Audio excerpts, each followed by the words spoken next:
भारत की प्राचीन संस्कृति में 12 ऐसे स्थान हैं जिनके बारे में कहा जाता है कि यहाँ शिव खुद अग्नि स्तंभ बनकर प्रकट हुए थे। इतिहास कहता है कि ये मंदिर हजारों साल पुराने हैं।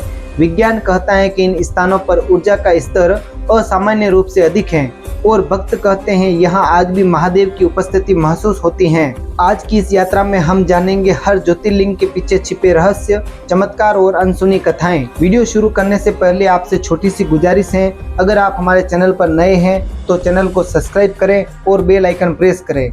तो चलिए शुरू करते हैं। सोमनाथ ज्योतिर्लिंग गुजरात। चंद्रदेव ने अपने श्राप मुक्ति के लिए शिवजी की घोर तपस्या की, तब महादेव चंद्रमा को पुनर्जीवित कर यहीं प्रकट हुए। सोमनाथ मंदिर भगवान सोम ने सर्वप्रथम बनवाया था। बाद में इतिहास में 17 बार टूटने के बाद भी हर बार भव्य रूप से पुनर्निर्माण हुआ। सोमनाथ मंदिर में स्थित शिलालेख के आधार पर मंदिर से अंटार्कटिका तक कोई भूमि का टुकड़ा नहीं है।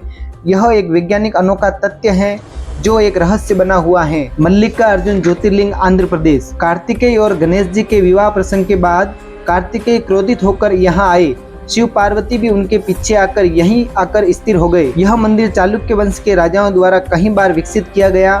कहते हैं कि शिव पार्वती आज भी यहाँ कार्तिकेय को मनाने के लिए आते हैं, इसलिए इसे जीवंत स्थान माना जाता है।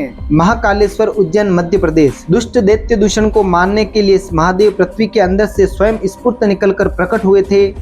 इस मंदिर को राजा भोज और मराठाओं ने कई चरणों में भव्य रूप दिया। यह दुनिया का एकमात्र दक्षिण मुखी शिवलिंग है जिसे मृत्यु पर नियंत्रण का प्रतीक माना जाता है। ओंकारेश्वर ज्योतिर्लिंग मध्य प्रदेश। नर्मदा तट पर शिवजी ने मां गौरी के तप से खुश होकर ओकार रूप में प्रकट होकर ज्योतिर्लिंग दिया। मंदिर ओकार पर्वत पर बना है जो खुद ओम के आकार में है। ऊपर से देखने पर पूरा पर्वत ओम जैसा दिखाई देता है। केदारनाथ ज्योतिर्लिंग उत्तराखंड। महाभारत युद्ध के बाद पांडवों को दर्शन देने के लिए शिवजी ने बैल के रूप में प्रकट होकर अपना कुबड़ यही धरती में छोड़ा था। माना जाता है कि मंदिर मूलतः पांडवों और बाद में आदि शंकराचार्य ने पुनर्निर्माण किया। 2013 की भीषण बाढ़ में मंदिर का चमत्कारिक तरीके से सुरक्षित रहना आज भी वैज्ञानिकों के लिए एक पहेली बना हुआ है। भीमाशंकर ज्योतिर्लिंग महाराष्ट्र। अहिरावण दैत्य का वध करने के लिए शिवजी यहाँ प्रकट हुए थे। मराठा शासकों और नाना फडणवीस ने मंदिर का विस्तार किया। यहाँ से बहने वाली भीमा नदी को शिव के पसीने से निकली माना जाता है। काशी विश्वनाथ वाराणसी। पुराणों में वर्णित है कि यह स्थान शिव का स्वयं चुना हुआ प्रिय धाम है जहाँ वे हमेशा वास करते हैं। सैकड़ों बार आक्रमण होने के बाद भी मंदिर हर बार पुनर्निर्मित हुआ। आखिरी बार मराठा रानी अहिल्याबाई होलकर ने बनवाया। कहते हैं कि काशी शहर शिवजी के त्रिशूल पर टिका है, इसलिए यह एक अविनाशी नगरी है। त्र्यंबकेश्वर ज्योतिर्लिंग महाराष्ट्र। गौतम ऋषि और गंगा की कथा के बाद शिवजी ने यहाँ ज्योतिर्लिंग रूप धारण किया। मराठा काल में नाना साहेब पेशवा ने इसे धातु और पत्थरों से सजवाया। यह एकमात्र स्थान है जहां ज्योतिर्लिंग 3 मुख वाला माना जाता है। बैद्यनाथ धाम झारखंड। रावण ने शिवजी को लंका ले जाने की जिद में अपने सिर काट कर भेंट दिए, तब शिव यहाँ प्रकट हुए और उसे वरदान दिया। कहते हैं रावण ने ही इस ज्योतिर्लिंग की स्थापना की।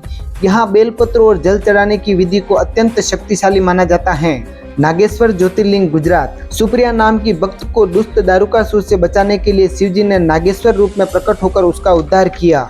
पुरातन मंदिर समुद्र तट के पास है और इसका कई बार विस्तार हुआ। यहाँ का शिवलिंग कभी कभी चमकता दिखाई देता है। भक्त इसे देवी ऊर्जा मानते हैं। रामेश्वरम तमिलनाडु। सीता माता की खोज के दौरान राम जी ने लंका जाने से पहले शिवलिंग स्थापित कर पूजा की थी। श्री राम द्वारा स्थापित मूल लिंग के चारों ओर विशाल दक्षिण शैली में मंदिर बना हुआ है। रामेश्वरम में 1200 मीटर लंबा गलियारा विश्व का सबसे लंबा मंदिर कॉरिडोर है। कृष्णेश्वर महाराष्ट्र। कुशल नाम के भक्त की भक्ति से प्रसन्न होकर शिवजी यहाँ प्रकट हुए। मंदिर का अंतिम पुनर्निर्माण अहिल्याबाई होलकर ने कराया। यहाँ शिवलिंग स्पर्श करने की अनुमति है। बहुत कम ज्योतिर्लिंगों में ऐसा होता है। यदि आपको ऐसी पौराणिक और धार्मिक कथाएं पसंद हैं तो चैनल को लाइक, शेयर और सब्सक्राइब जरूर करें। मिलते हैं एक नई दिव्य कथा के साथ, तब तक के लिए धन्यवाद।